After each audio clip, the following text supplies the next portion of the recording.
Hello everyone and welcome back. उम्मीद करता हूं आप सारे लोग काफ़ी अच्छे होंगे, मस्त होंगे, स्वस्थ होंगे और अपने पढ़ाई पे फोकस कर रहे होंगे। दोस्तों, आज की इस वीडियो में हम लोग समझने वाले हैं कि अगर किसी सेंटेंस में अगर आपने कोई रिलेटिव प्रोनाउन यूज किया है, रिलेटिव प्रोनाउन की अगर बात करें तो हु, व्हिच और दैट। ठीक है। अगर किसी सेंटेंस में आपने रिलेटिव प्रोनाउन यूज किया है और इसके आगे अगर आपको कोई वर्ब यूज करना है तो लगेगा किसके हिसाब से? तो रिलेटिव प्रोनाउन के आगे जो वर्ब होता है वो उस रिलेटिव प्रोनाउन के एंटीसीडेंट के अकॉर्डिंग होता है। मैं इतना उम्मीद कर रहा हूं कि आपको रिलेटिव प्रोनाउन टर्म पहले से पता होगा। नहीं पता तो जान लीजिए, who, which, that relative pronoun की तरह से भी यूज में आते हैं। और जैसा कि इसका नाम ही है रिलेटिव प्रोनाउन, तो रिलेटिव प्रोनाउन होने की वजह से एक बात तो क्लियर हो गया कि किसी न किसी को रिलेट करेगा। जिसको भी ये रिलेट करेगा वो इसके पहले आएगा, और जो इसके पहले आएगा, जो भी नाउन या प्रोनाउन इसके पहले आएगा, वो नाउन या प्रोनाउन ही आएगा भी। उसको हम ग्रामर की भाषा में कहते हैं एंटीसीडेंट। क्या बोलते हैं उसे ग्रामर की भाषा में? एंटीसीडेंट।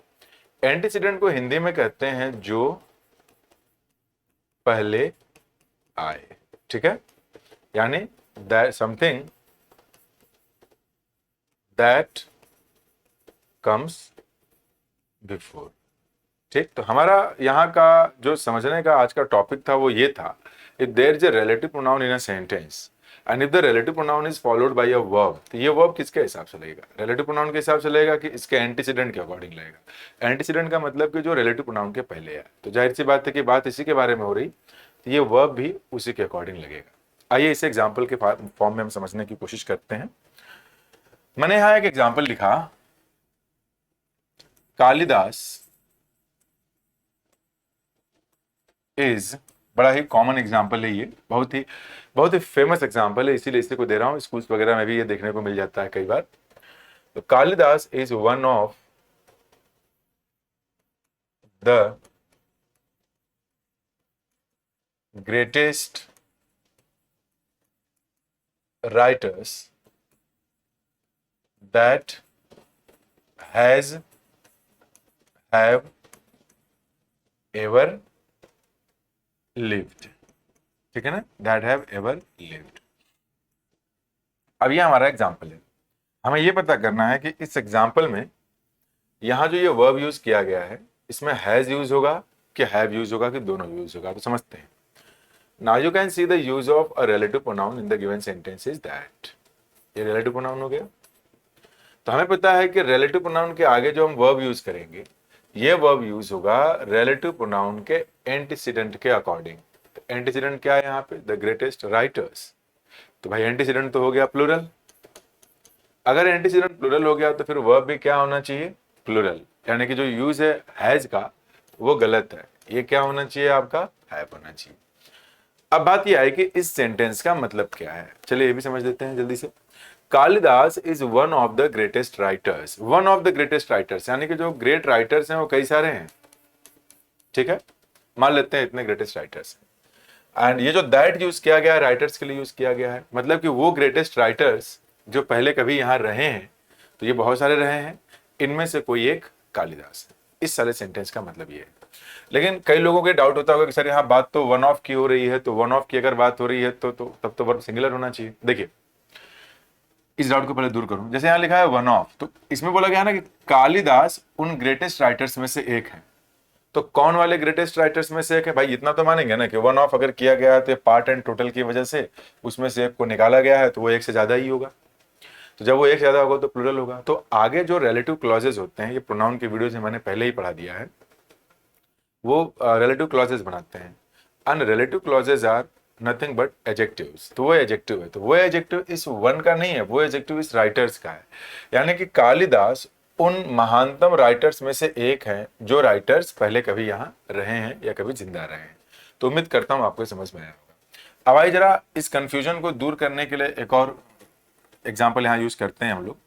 जैसे मैंने लिखा वन ऑफ द बॉयज, अब यहां क्या लगा है? इज यार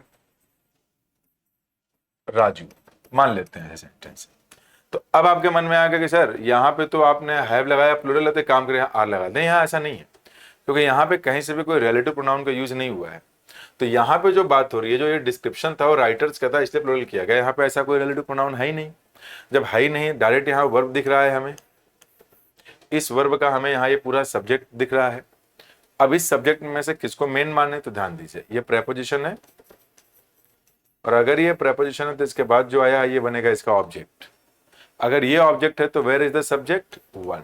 तो इस सेंटेंस में ये बात हो रही है कि लड़के कई सारे हैं, लेकिन उनमें से जो एक लड़का है वो राजू है, तो वो सिंगुलर है, तो इसलिए यहाँ पे आर न लग के क्या लगेगा, इज लगेगा। ये रहा रिलेटिव प्रोनाउन पे बेस्ड क्वेश्चंस। लेकिन अगर इस एग्जांपल को मैं थोड़ा बदलूं, ऐसे कर दूं, Mohan is the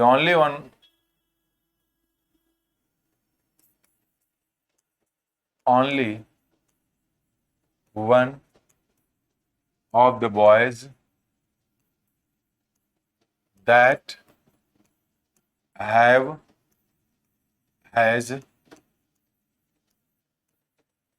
come here on time। अब सबसे पहला काम यह है कि पहले यह पता करिए कि इसमें कहीं कोई रिलेटिव प्रोनाउन है, तो आपको आंसर मिलेगा हाँ, there is a relative pronoun. वो रिलेटिव प्रोनाउन ये है। अब तुरंत आपके मन में आएगा कि सर यहाँ एंटीसीडेंट है तो इसके हिसाब से यहाँ पे हम इसे हैव कर देंगे, लेकिन यहाँ ऐसा नहीं होगा। क्यों? क्योंकि यहाँ पे बोल दिया गया कि Mohan is the only one of the boys, मतलब जितने भी लड़के हैं उसमें से इकलौता मोहन ही है। तो जब आप ओनली वन ऑफ यूज कर लेंगे तो जाहिर सी बात है कि इकलौता खाली उसी की बात हो रही है, तब यहाँ पे रिलेटिव प्रोनाउन वाला कॉन्सेप्ट काम नहीं करेगा। तब यहाँ पे क्या लगाना पड़ेगा, एज। यानी कुछ लॉजिकल चेंजेस भी हैं जो आपको फोकस करके समझना पड़ेगा। तो उम्मीद करता हूँ कि ये वीडियो आपको समझ में आई होगी। आपके जो भी ओपिनियन है वीडियो को लेकर के उसको कमेंट बॉक्स में जरूर बताएं। वीडियो को लाइक करें, दोस्तों के साथ शेयर करें, और अगर अब तक आपने चैनल को सब्सक्राइब नहीं किया तो प्लीज जरूर सब्सक्राइब टू इट, ताकि अपकमिंग वीडियोस के नोटिफिकेशंस आप तक सबसे पहले पहुंच सकें।